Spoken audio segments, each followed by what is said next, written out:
Welcome. Great to be here again, ladies and gentlemen. Thanks for tuning in. Another episode of The Boardroom. I am pumped today. Not every day we get a guest like we have on today. You've known him from BNN. You've seen him across Twitter sphere. He's a very active media personality, even though Wikipedia is questioning him about that. I'm excited to question him about that. It is great to have you here, ladies and gentlemen. Let's give a welcome to Michael Hainsworth. Michael, welcome. Thanks for being on the show. Rob, thank you so much for having me back. Yeah, it was fun last time. Thought we'd do it again. This time in a more formal.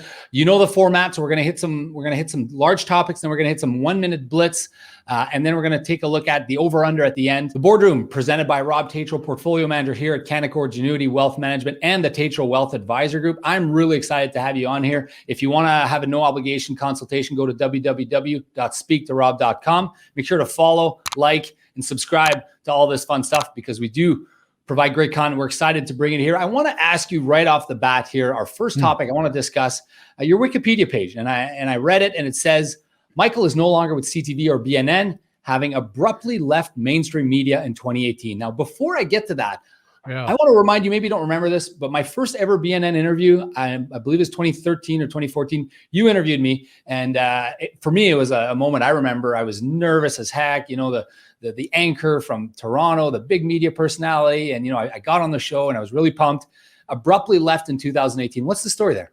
Yeah, I don't know why that's even in there. First of all, anyone who knows me will automatically assume I'm the one who created the Wikipedia page in the first place. I have no idea who did it. I have no idea when. I suppose I could look it up because that's the kind of thing you can do on Wikipedia. But yeah, it sort of shocked me as well that somebody had written that I had abruptly left, which actually isn't completely inaccurate in the first place, but it sort of has a weird kind of vibe to it, like I just up and left. Before I left, in the November before I left, I was looking at it and I realized that 2018 was going to mark my 30th year in broadcasting. I got into radio at age 17, working overnights, pushing buttons for the DJs in Toronto. And I thought 30 years was a milestone. But you know what's not a milestone is getting a pink slip at 31 years or maybe 35 or whenever. So I was in the back of my head thinking, you know, maybe it's time to jump. Maybe it's time to reinvent myself for the digital age. You know, I was banging my head against the wall at CTV every single day. Trying to tell them about digital.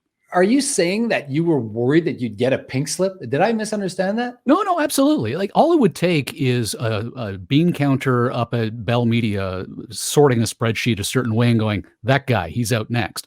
And it could have happened. You were a mainstay. You were a very important part of the daily show on BNN. We know, we watch it every day here in the office. You were on in the elevators. Like you were a big personality on BNN. Well, I appreciate that.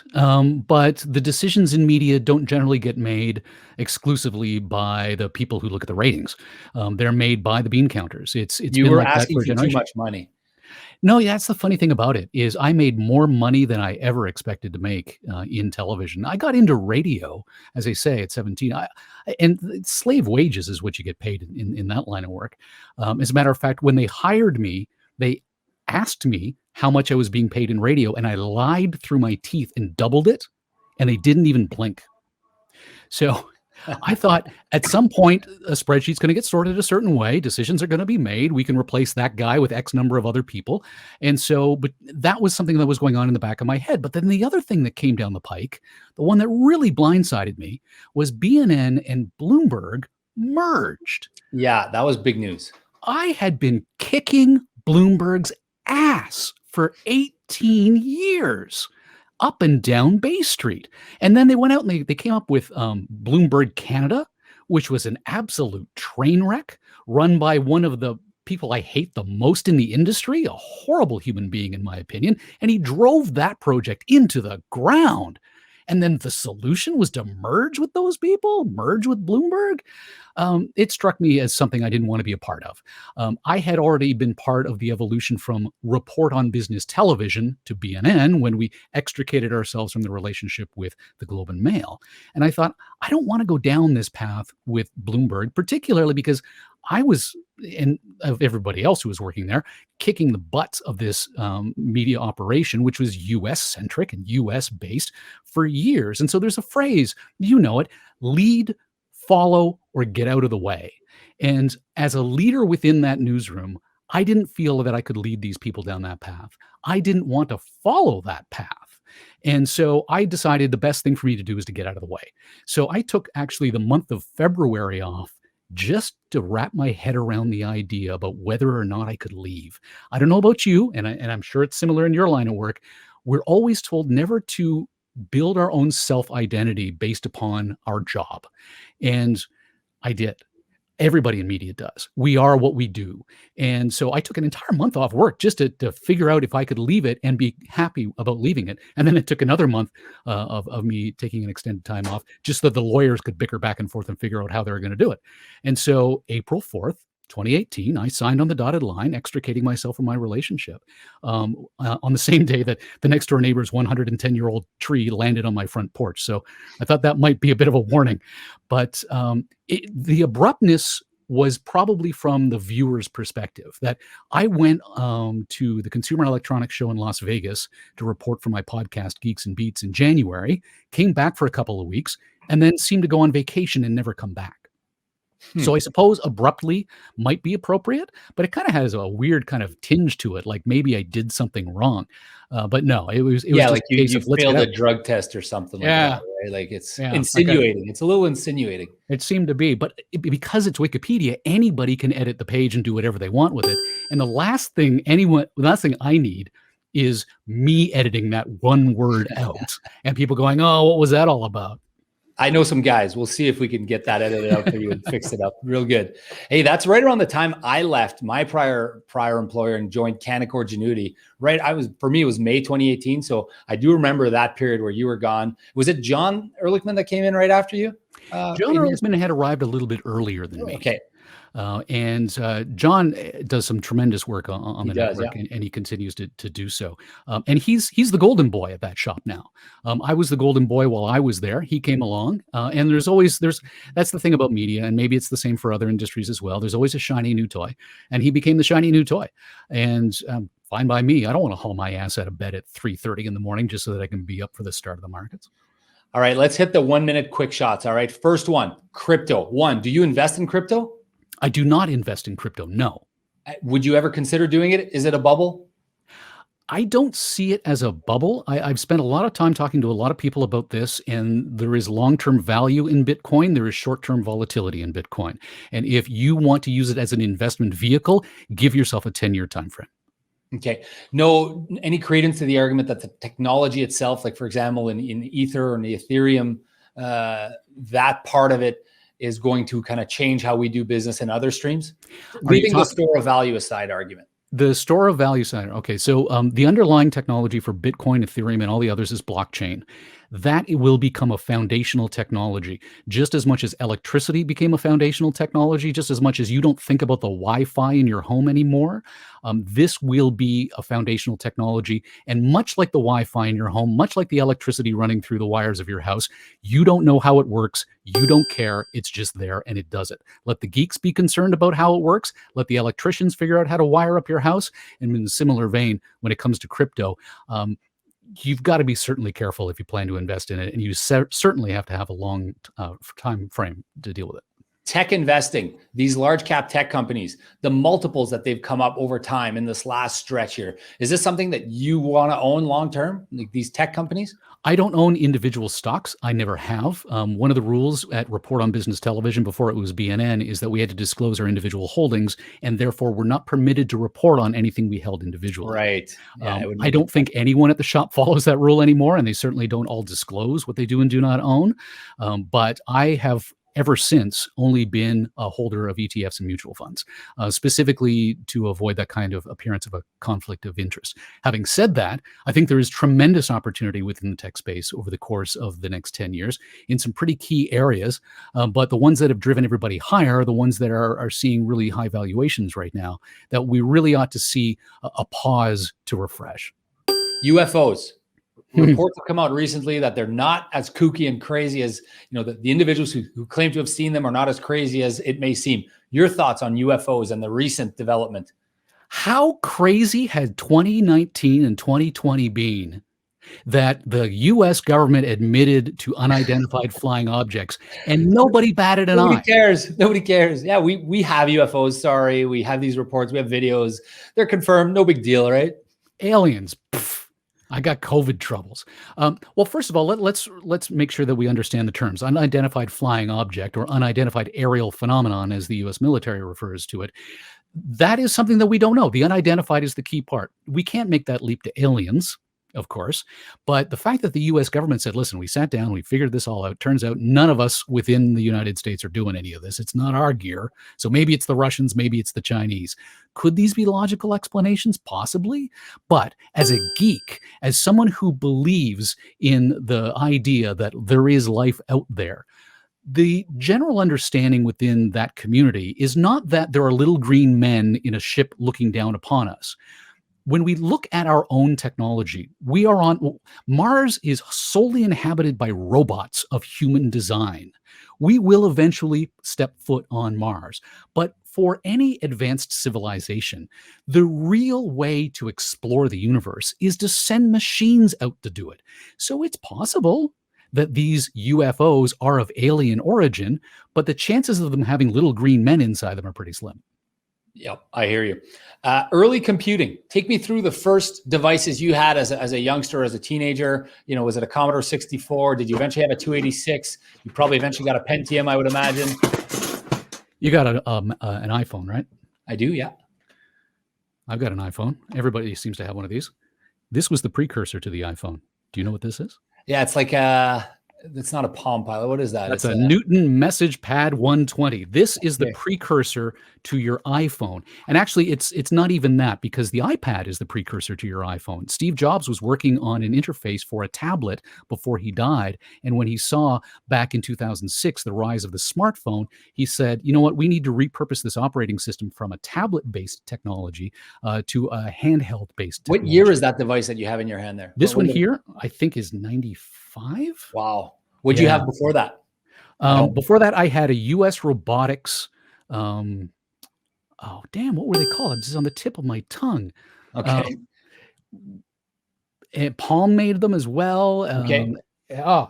Anyways, I got too distracted with my geekitude. I like that about you. Oil and gas. I noticed you've been tweeting a little bit about oil and gas in the last while. Do you have any thoughts on the sector as a whole? Should Canada continue to prevent or promote oil and gas in Western Canada?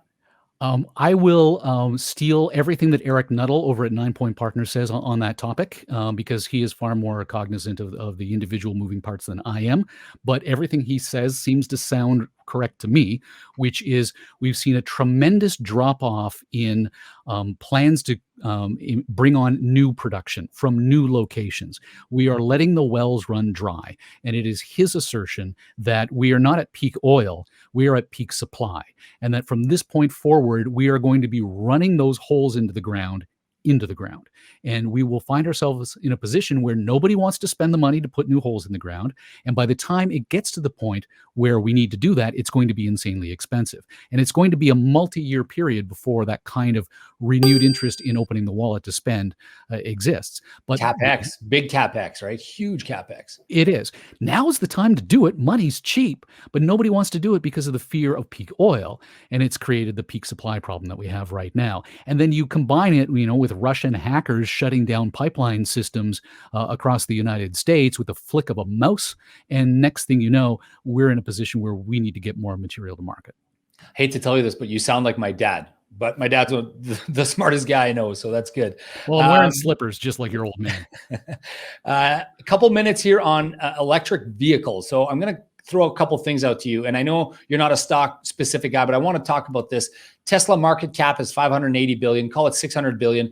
Toyota's 240, Volkswagen is 130. They each have about 10 to 13% of the market share. They sell 11 million vehicles per year. Tesla sold 500,000 vehicles last year. So they sell 1/20th of the vehicles and they have 3 times the market cap. So they have 60 times the valuation, roughly. You have thoughts on that? Yeah, when you're buying Tesla, you're not buying the car company. You're buying Elon Musk. That's at the end of the day what it comes down to.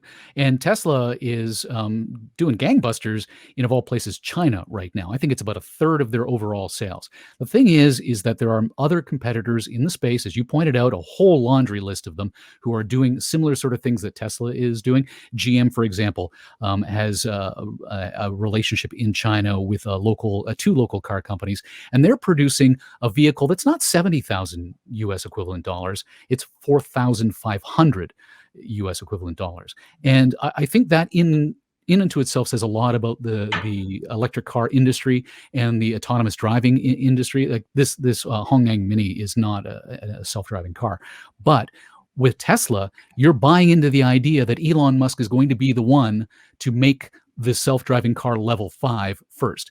Vehicles right now have a level 1 through level 5 scale. The car you had when you were in high school, that was a level 1. The car that has the ability to self-park, that's a level 3. Level 4 is when the vehicle basically goes from point A to point B all by itself. And level 5 is when it's doing it so well, they even remove the steering wheel from the vehicle. That's when you get Johnny Cab, like the movie Total Recall. People are buying into Tesla for a reason. They believe that Elon Musk is going to be the one to figure out the smart car, the autonomous vehicle first. Huge barriers to entry there too. So, I mean, being first to market, I would imagine is significant. But you did tweet out recently, and I love this tweet. You said first to market doesn't always necessarily bear fruit. Case in point, Netscape, I believe you had quoted. Yeah. First mover advantage is not always an advantage. All right, let's move on to the housing market. You recently bought a house. I did. Congrats. So Thank you. Obviously not fearful of a housing bubble or inflated housing prices, or maybe, I don't know, maybe you were in a spot where you wanted a home, that specific home. Do you think the housing market's in a bubble, or do you think that the kind of increase in cost of construction of home is the prices are reasonable given what we've seen? So I'm going through a COVID divorce. July 29th, I think, was the point at which my wife and I looked at each other and went, we're done. And in November, I bought a house. I don't know if I should say I'm sorry or congrats or whatever, but there was a comedian who had a great line about that, just as a sidebar about divorce. And people always say, I'm sorry about that. And the reality is that when two people are getting a divorce, that's a reason to be happy, because good marriages, they never end in divorce. Happy couples that are working never get a divorce. Only couples that are in a relationship that doesn't work, they get a divorce. And it's an opportunity for renewal. And that's what both of us are looking at it as. So thank you. But when I bought that house, every professional in my life told me, from my divorce lawyer on down, don't you just want to rent for a year? And I bought. January 15th, I moved in, started the big COVID renovation. Every single person who told me I shouldn't buy is now telling me that I was the smartest man they know. Yeah, you're up 50% already. Already, exactly. Now, granted, I'm also down 20% because I'm throwing an absolute metric ton of money into making this place what I want it to be. But to your point, the thing that will create a bubble bursting for the housing market is largely tied to jobless rates and the unemployment market. And so if we look at that through COVID-19, we're 8 some odd percent unemployment rate in this country right now, and the housing market hasn't stumbled a bit. It is my assertion that it's not a straight line up, of course, but by and large, over time, it's going to be, and it's going to continue to be, particularly in the single-family dwelling market. We're seeing, of course, thanks to COVID-19, a lot of people rethinking the idea of a deluxe apartment in the sky. But I think if you own physical land, you're in a much better position long-term. I agree, which is why I think Manitoba is in a really, really good spot, because you could still buy an average home here for $350,000, if you can believe that, Michael. Also, you talk about marriages. I just noticed the date today. Today is my 14th wedding anniversary. Didn't even think wait a minute. You just realized it's your anniversary today? I didn't even mention it to my wife this morning or anything. She didn't either, though. So maybe we both missed it. But that's worse. If she didn't mention it, she remembered. I know. I'll deal with that later. You better. You got no choice. Privatizing Crown Corps. I did notice you tweeted about this at some point. I want to say a couple months ago. What are your thoughts about going more that way or less? That's always burning the furniture to heat the house, as far as I'm concerned. And the most egregious example that I can give is the sale of the 407 electronic toll road in Ontario. We spent a ton of money building it. The province was raking in a lot of money from it. But at some point, someone decided we need a cash injection. These are short-term solutions to long-term funding problems. We need to come up with real long-term solutions to those funding problems. And that, of course, generally involves taxes. And it generally involves taxing people who can, quite frankly, afford it. We are particularly in a unique position because of COVID-19, because of Black Lives Matter, because of the racial injustice that we're seeing, and all of these other social ills that are coming to the fore, an opportunity to make some major changes. And I think when the G8 or the G20 came together and said, you know what, we've got an idea to tax corporations a minimum 15%, that's a good start. Selling off crown corporations is nothing more than burning the furniture to heat the house, as far as I'm concerned. I like that analogy. That's good. Startups, SPACs, IPOs, direct listing. Do you have a preference? Do you have a thought on any of these? The craze that we saw with SPACs earlier this year, or the fact that some companies are passing on the IPOs and going with the direct listings, Spotify and Slack? The direct listing idea is really interesting to me, but the reality is that most companies aren't in a position to be able to pull that kind of thing off. You need the clout, you need the brand, right? Yeah, absolutely. You need people who do this for a living. As a guy who's, got a house he's just mostly finished renovating, I could have torn all the knob and tube out myself. I would have done a terrible job of it. Could you have? Could you though? Oh, actually, I'm kind of a tool nerd, so yeah, I could have. Okay. But I couldn't. But I wouldn't have done as good a job as a pro by any stretch. And I might have electrocuted myself a couple of times along the way. And I think the analogy applies as well. Special interest acquisition corporations, all that kind of stuff, go in your own route. That's all well and good. But for the most part, you're going to bring the pros in to do the job. Yeah, I agree. Flying cars. Yes. Are we going to see those now? Do you think they're going to be, and I know we're going to lead into this next with respect to tech, but quick thoughts on flying cars if and when it's coming. Okay, flying cars are coming. There's no doubt about that. However, before we can figure out how to fly a car, we need to figure out the X and the Y axes before we focus on the Z axis. Like you've been driving and you've seen this jackass with his left turn signal on for the last 20 kilometers. Are we going to trust that guy with up as well as left and right? No. So what we have to do is we have to perfect the self-driving car first. We need to be able to figure out how to deal with all of that. And once we do, going up is actually going to be super easy, barely an inconvenience for the industry. The bigger issues will be around legislation and rules and regulations about where they can fly and when they can fly and where they can land. That kind of stuff comes at a later date. We're seeing early examples of the flying car right now, which is basically a giant-sized kid's drone. That's not the future of the flying car until we have the ability to let someone sit in that thing without any yoke or steering wheel whatsoever. That will come, but first let's talk about Tesla and GM and Volkswagen and all the others figuring out 2 dimensions on the road before we go into a third. Thank you. 3 minutes here. You've got this really neat initiative called Where's My Jetpack? Now this is, as I understand it, you're bringing to the forefront technology, the conversation of technology that we were promised as kids and kind of what happened to that. Yeah. Tell me a bit about that. When we were kids, we were promised robot butlers, flying cars, food in pill form. As an aside, the food in pill form is the only one that I'm disappointed we never actually got. We can have that for another day. But the reality, I like eating a good steak. I really like eating a good steak. I do too. I don't want it in a pill. But the hunting, the gathering, the cleaning up, all of that, wouldn't you rather be doing other stuff with your life? Yeah, good point. But that requires a wholesale change in the way our bodies operate, and that's not coming anytime soon. But when it came to things like robot butlers, we don't have a humanoid to answer the door for us and to do the vacuuming and to do the dishes and to mop and to clean, all that kind of nonsense. But what we ended up getting were special purpose robots. I have a robot that does nothing but mop my kitchen floor. I have another one that does the upstairs. I've got a separate robot that's tied to us talking like this. We've got all these special purpose robots that we've built over time. So we were promised this one thing here, but we got a bunch of different things over there. And then the question becomes, what's coming next? So Where's My Jetpack is a web series that I'm launching this summer that focuses on all those things we were promised, what we got, and what's actually coming. Artificial intelligence, augmented reality, 5G wireless, going to be huge as well as one of those infrastructure things, much like how blockchain is going to be or Wi-Fi was and electricity and all of that. So it's a web series where we're going to look at individual things, and then we're going to broaden it out with a podcast where we can really get a deep dive into these particular issues with really smart people who know what they're talking about, certainly better than me. Where does one go for that info? You can follow us on Twitter or Instagram, myjetpackca, because the website is where'smyjetpack.ca. And of course, Where's My Jetpack's already been taken because I didn't get in on this fast enough. Nice. All right. We're going to move over now to the over under. And I love that when I told you I was doing over under, you went, I'm not a gambler. So I don't know what that means. I don't know if that means I am a gambler, but let's start with average price of a home in Toronto in 10 years. 25% higher. 25% higher. So you're betting significantly less gross than there's been in the past. TSX, roughly 20K today. Where is it in 5 years? Our stock exchange in Canada. It's probably another 35% higher from where we are right here. So 27,000 or so, something like that. So long as we can start building more tech companies like Spotify or Shopify.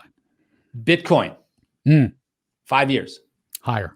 Don't ask me how much higher. I really can't tell you because the volatility in it is absolutely remarkable.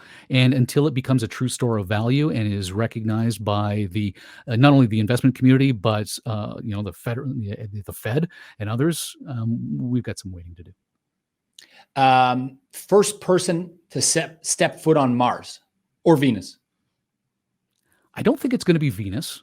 The pressure on Venus is pretty substantial. Mars isn't to that degree. I would like to send Elon directly because I'm getting a little tired of his tweets, but that's probably not going to happen for another decade.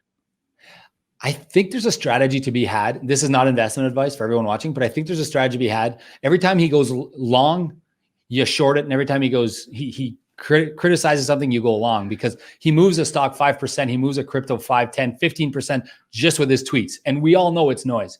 You could do a pairs trade with him and his competitors. Yes. I bet you a hedge fund who does that, I bet you there's money to be made there. Number of Stanley Cups for the Toronto Maple Leafs in the next 20 years. Rob, I thought you knew me better than this. I know it's 0. I just want to hammer out the point that you're out there in Toronto. I'm in Winnipeg. So I don't know. I the last time I saw a puck was in a men's room urinal. I am the worst Canadian. I don't watch hockey. I don't like Tim Hortons and I don't like being cold. Well, I'm glad you're here and our viewers appreciate it as well. That's it. That wraps up our show for today. So I do want to thank the viewers. Thanks for tuning in. Don't forget to like and subscribe. I'm Rob Tatro from robtatro.com, portfolio manager here at Canaccord Genuity Wealth Management and the Tatro Wealth Advisor Group. Michael, it was a blast today. Michael Hainsworth, thank you so much for tuning in. Thank you. Thanks for being here today. You bet. Thanks, guys.